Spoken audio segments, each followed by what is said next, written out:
Et pour l'instant, on va revenir sur les poils. J'en ai parlé aussi dans l'introduction de l'émission. Bonjour Elisa. Bonjour. Bonjour Elisa. Merci d'être avec nous. Vous avez 19 ans. Oui, c'est ça. Et vous êtes brune, donc avec des poils donc assez foncés. Exactement, oui. Depuis la puberté, c'est comme ça et ça ne change pas. Et donc vous les assumez ou pas, vous, vos poils? Vous épilez ou qu'est-ce que vous faites? Maintenant, oui. Alors, je les épile de temps en temps, mais si je n'ai pas envie de les épiler, je les épile pas, tout simplement. Mais ça a été un calvaire. Voilà. Au début de la puberté, les reproches de la famille, des amis. Il n'y avait pas de filtre, en fait, là-dessus. Et comment ça peut être un reproche? Parce que c'est quelque chose de naturel. On peut vous reprocher un mauvais comportement, on peut vous reprocher d'avoir fait une bêtise. Mais quel type de reproche on peut entendre lié aux poils? Justement, c'est t'as des poils. C'est pas tiens, tu t'es pas épilé, c'est tu as des poils. D'accord. C'est ce qu'on me disait. C'est t'as du poil aux pattes, t'as des poils, c'est dégoûtant. Oui, c'est ça. Très agréable. C'est considéré comme quelque chose de négligé, hein, c'est ça? Oui, voilà, c'est ça. Alors que, voilà, c'est tout à fait naturel. Enfin, s'ils sont là, c'est pas par hasard. Et je trouve ça quand même idiot de. Et puis si vous aviez envie de les garder, c'est votre droit le plus strict. C'est toujours. Et vous avez l'impression que quelque part, à force, ça vous a donné envie de vous épiler, ces remarques? Oui.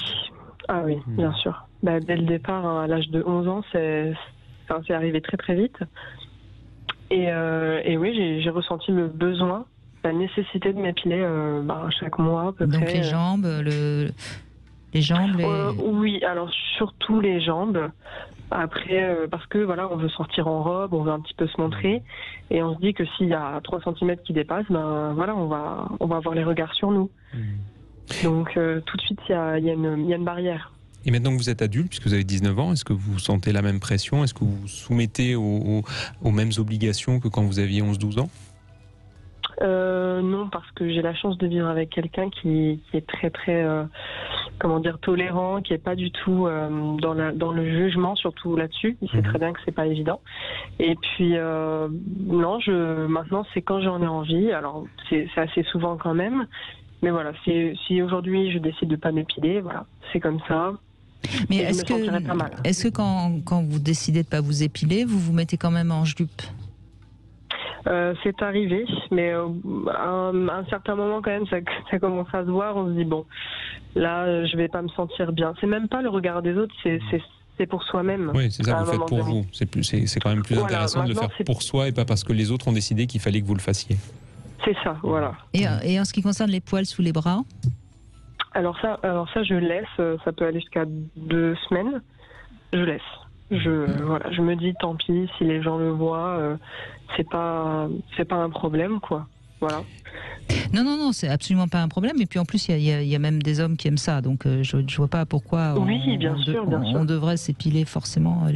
Après, chacun fait comme il devrait pouvoir faire comme il le sent.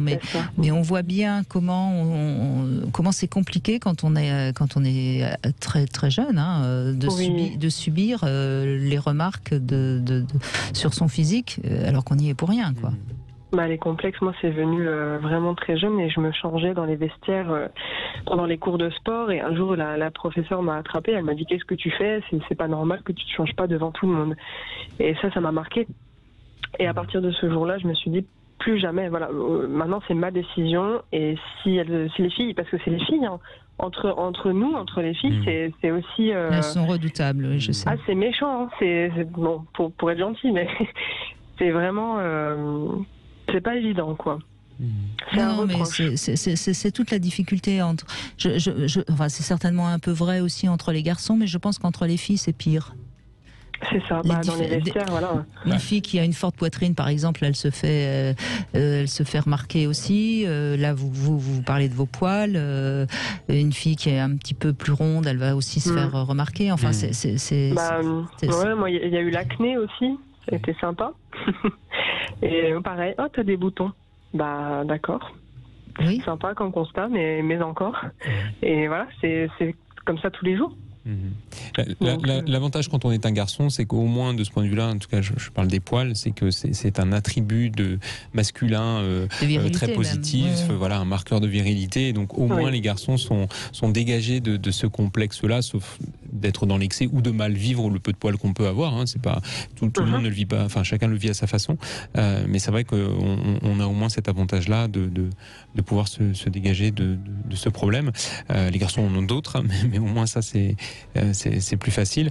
Est-ce que je peux me permettre de vous demander votre avis, parce que je pense qu'il y a beaucoup de gens qui nous écoutent et qui ont peut-être ça en tête, concernant le fait de s'épiler les parties génitales, parce que c'est vrai que c'est quelque chose qu'on entend de plus en plus. Les adolescents, paraît-il, en tout cas d'après les témoignages, sont de plus en plus attirés par ce genre d'épilation, soi-disant, je dirais, conduit à ça par les films pornographiques qui prônent justement l'épilation de cette zone-là. Qu'est-ce que vous en pensez, vous ? Moi, je trouve que c'est un peu une excuse qu'on a aujourd'hui de dire oui, c'est parce qu'on regarde trop de films pornographiques, mais je veux dire, moi, j'en ai regardé et c'est pas pour autant que j'ai eu cette image-là et je me suis dit, bon, du coup, je vais faire comme dans les films. Mais il y a des personnalités, j'imagine, plus fragiles, plus influençables qui ont été, amenées à s'épiler vraiment entièrement. Moi, j'ai jamais fait ça. Et je pense que je le ferai jamais. Et votre témoignage montre qu'on peut être heureuse dans un couple sans s'épiler, justement. Ah mais carrément. Voilà. Après de raccourcir de temps en temps aussi l'eau, des choses comme ça, mais c'est pas une obligation. Mais là aussi parce que vous l'avez décidé. Là aussi parce que vous l'avez décidé et pas parce que la société vous impose de le faire. Après, ça m'est déjà arrivé d'avoir des garçons qui me demandaient oh, tu peux venir épiler. Ah je suis jamais venue, hein, du coup. Du coup, j'ai pas du tout même pas besoin de réfléchir, quoi. Si quelqu'un nous impose des choses, que ce soit les poils ou même je ne sais pas moi, les avis politiques, c'est terminé, c'est même pas la peine. Oui, parce que vous avez une personnalité, que vous êtes affirmée, bravo. Malheureusement, toutes les jeunes filles n'ont pas cette force-là. Et bon, cela dit, il paraît que ça revient un peu, la mode des poils sur le pubis. Pour l'instant, j'en vois pas trop je sais pas. Non, mais je suis d'accord. Hein, mais il paraît. Hein, donc voilà. Après, on verra dans quelques années. Mais en tout cas, vous avez raison. Si vous aimez vos poils, gardez-les, Elisa, et personne n'a à vous juger. Exactement. Merci en tout cas de votre témoignage. Merci. Merci beaucoup. Merci à vous.